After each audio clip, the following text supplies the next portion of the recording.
내 뒷조사를 하던 이상한 남자, 예비 시모 지시였습니다. 31살, 결혼 정년기 여자입니다. 저는 현재 해외 브랜드에서 디자이너를 하고 있습니다.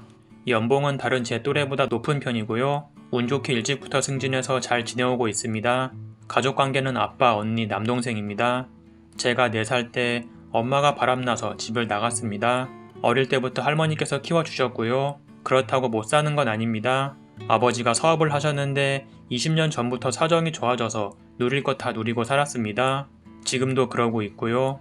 저희를 키워주신 할머니께서 하신 말씀이 있습니다. 저희 엄마는 여우였다고. 제가 보기에는 아빠 집안에서 엄마를 많이 반대하셨나 봅니다. 그래서 시집살이도 혹독하게 시켰다고 합니다. 할머니가 직접 말씀하셨습니다. 할머니 말로는 순진한 우리 아빠가 여우 같은 우리 엄마의 덫에 물려 인생이 꼬였다고 하는데 저는 기분이 그저 그랬습니다. 자기 엄마 욕하는 건 당연히 기분 나빠야 할 일인데 버림받은 저희 입장에서는 엄마가 당연히 좋을 수가 없지요. 그냥 어렸을 적부터 그러려니 하고 살았고 엄마 대신 저희를 더 사랑해주신 아빠 그리고 할머니, 할아버지 덕분에 저희는 부족함 없이 잘 자라왔습니다. 딱히 남매 중에 엇나간 사람도 없었고 그렇다고 사랑을 남들보다 덜 받은 것도 아니고요. 그냥 평범하게 3남매 다 착실하게 자기 할 일 했고 지금은 다 나쁘지 않게 잘 컸습니다. 그 사실에 대해서 아빠도 되게 감사하게 생각하시고요. 저는 어릴 때 느끼지 못했던 엄마의 빈자리가 지금은 너무나도 크게 느껴지네요. 엄마가 그립다 이런 개념이 아니라 그저 엄마가 없다는 이유만으로 잘 지내오다가 색안경을 끼고 보는 예비 시댁 식구들, 엄마가 바람나서 나갔다는 사실이 언젠가는 결점이 될 줄은 알았는데 그게 지금 결혼을 앞두고 있는 시점이라 당혹스럽네요.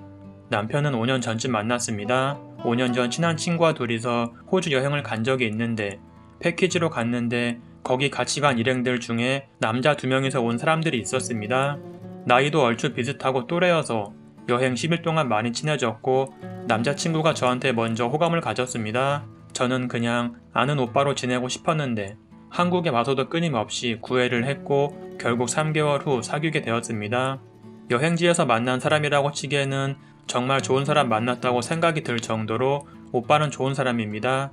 직업도 좋고 성격도 좋고 대화도 잘 통하고 자기 관리도 철저하고 사실 나한테 너무 과분한 사람이 아닐까 할 정도로 예전에도 지금도 좋은 사람입니다. 오빠는 2년 전부터 저에게 결혼하자고 말해 왔었고 그러나 그때는 제가 일에 더 집중하고 싶어서 미뤄왔었는데 이제는 저도 결혼해야 할 시기라고 판단했고 결국 승낙하여 본격적으로 결혼 준비를 하기 시작했습니다. 오빠가 또 근사하게 프로포즈도 하고 남은 일생을 같이 꾸려갈 생각에 설레기도 하고 이런 소중한 사람을 만나게 해준 하느님께 감사하면서 지내오고 있을 찰나에 정식으로 상견례를 할 차례가 되었습니다. 예비 시부모님이랑은 사귄 지 1년 반 만에 정식적으로 인사드리고 가끔 주말에 만나서 밥도 먹고 두 분들 생일날 잊지 않고 챙겨드리고 어버이날 같은 기념일 그리고 심지어 결혼 기념일 같은 날들도 잊지 않고 챙겨드렸습니다. 제가 어릴 때부터 할머니와 자라와서 그런지 어른들을 잘 대할 줄 알고 따르는 편이어서 정말 부모처럼 따르고 좋게 잘 지내왔습니다. 물론 만나온 시간이 꽤 긴 만큼 제가 엄마가 안 계시는 걸 알고 계시고요. 근데 정확한 이유는 모르고 계셨습니다. 굳이 말할 필요 없으니까요. 좋은 이유도 아닌데 오빠도 알고 있는데 그냥 말 안 하고 넘어간 것 같습니다. 아무튼 상견례를 잘 마쳤습니다. 오빠 말로는 시어머니가 우리 아빠도 마음에 들어하는 눈치였고 만족하는 눈치였다고 그래서 저도 만족해하고 있었습니다. 어머니께서 심지어 문자도 보냈습니다. 애기야 우리 잘 지내보자. 이제 엄마라고 불러. 이렇게 왔습니다. 저도 그냥 마냥 감사했습니다. 솔직히 오빠 집안도 저에겐 과분한 집안이거든요. 집도 제 직장에 가깝게 40평짜리 아파트를 전세도 아닌 그것도 공동 명의로 해주셨습니다. 아기 낳으면 집이 커야 된다고 신혼부부 치고는 큰 집을 사주셨습니다. 신혼여행도 최고 좋은 데로 가라고 돈 대주시고 심지어 비행기도 비싼 걸로 끊어주셨습니다. 아무튼 저희도 형편이 없는 편은 아니라 이것저것 바리바리 많이 해가긴 했지만 그래도 저한테는 과분한 사람, 집안입니다. 정말 감사했습니다. 오빠가 먼저 저에게 와준 거고 저는 그저 받기만 하는 것 같아서 그래서 시부모님께 잘해야겠다 라고 생각했습니다. 상견례 끝나고 예식장 다 알아보고 이러고 있는데 2주 전인가 시어머니로부터 문자 한 통이 왔습니다.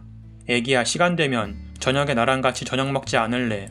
저는 어른들 만나는 거 좋아해서 부담스럽지 않고 오히려 좋아서 어머니 좋아요. 제가 사드릴게요. 뭐 드시고 싶으세요? 제가 일 끝나고 모시러 갈게요. 하면서 일 끝나자마자 차로 어머니를 모시고 샤브샤브 집에 가서 저녁을 먹었습니다. 계산은 제가 했습니다. 이런저런 속 깊은 얘기도 나누고 오빠와 계획했던 자식 계획도 알려드리고 그냥 대화를 오가는 도중 어머니께서 물어보셨습니다. 혹시 실례가 되면 미안한데 내가 정말 궁금한 게 있었거든. 너 아버님만 계신다고 했잖아. 혹시 왜 그런 건지 알 수 있을까? 이제 한 가족이고 좀 알고 싶은데 알 수 있을까? 그러시길래 저는 순간 뭐 그냥 궁금하실 수 있다고 생각하면서 아무렇지 않게 사실 트라우마가 있긴 한데요. 제가 어렸을 때 바람나서 나가셨어요. 그래서 엄마에 대한 기억은 거의 없는데 그래도 아버지가 너무 잘해주셨고 할머니가 엄마의 빈자리를 대신해 주셨어요. 그리움 없이 자랐고요. 그런데 지금 이렇게 어머니가 계시잖아요. 그래서 너무 행복해요. 이렇게 저는 시어머님을 만나서 좋다 라는 식으로 말씀드렸습니다.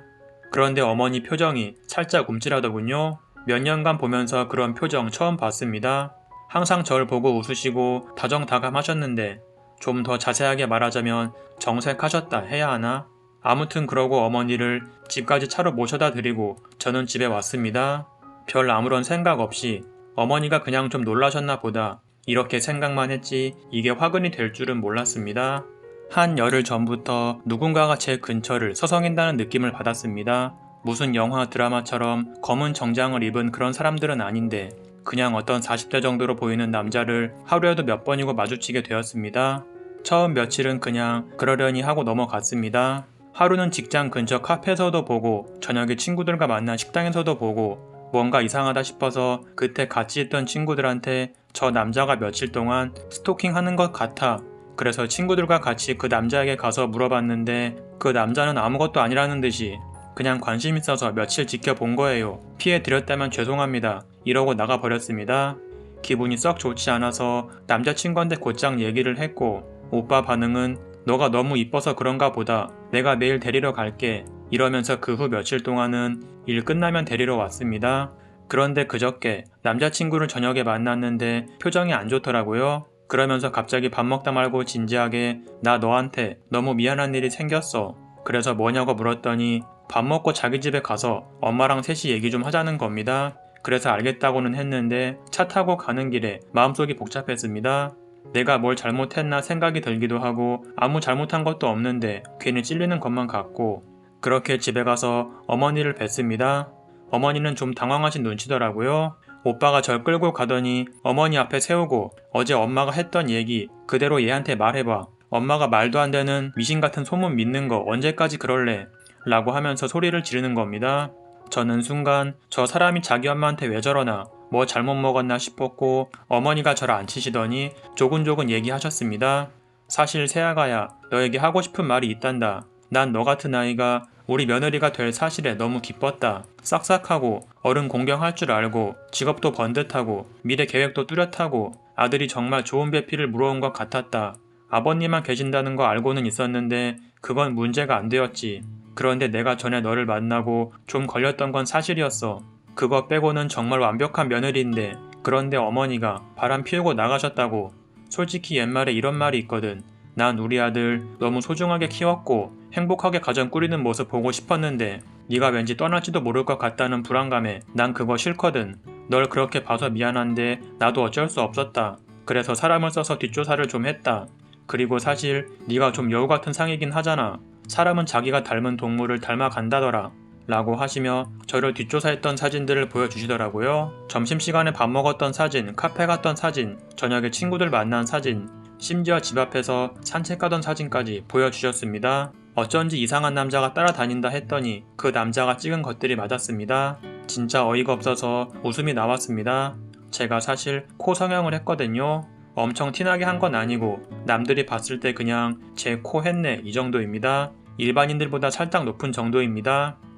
제가 코에 컴플렉스가 있어서 한 건데 컴플렉스를 해결했다면 된 거 아닌가요? 자기 만족으로 하는 거잖아요. 진짜 어이가 없는 게 사람은 닮은 동물을 따라간다 라는 건데 그 말인 즉슨 제가 여우같이 된다는 거잖아요. 이런 말을 듣고 진짜 그냥 서러웠습니다. 어머니 마음에서는 소중한 아들, 조바심이 나서 그런 것 같기도 한데 제 입장에서는 충격이 너무 큽니다. 다행인 건 남친이 제 편을 들어주고 되려 어머니께 화를 냈다는 점인데 오빠가 또 너무 오버했다고 싶을 정도로 화를 내니까 어머니께서 아들 키워봤자 아무 소용없다더니 네 여자만 소중하지 이러시면서 서운해하시고 전 오빠한테 그만하라고 손짓하고 아무튼 머릿속이 복잡했습니다. 뭐 사실 어머니 입장에서는 편부부 며느리라는 사실을 알고 충격에 휩싸이셔서 그냥 혹해서 그러셨던 거야 라고 생각은 하고 있는데 혼란스럽네요. 그렇다고 파혼시키고 늦춘다거나 그러는 건 아니라고 봅니다. 당사자인 오빠와 저는 서로에게 만족하니까요. 처음 겪는 고부 갈등, 아직 고부 사이는 아니지만 너무 좋았던 시어머님에 대한 인상이랄까? 그냥 많이 서운하고 배신당한 느낌입니다.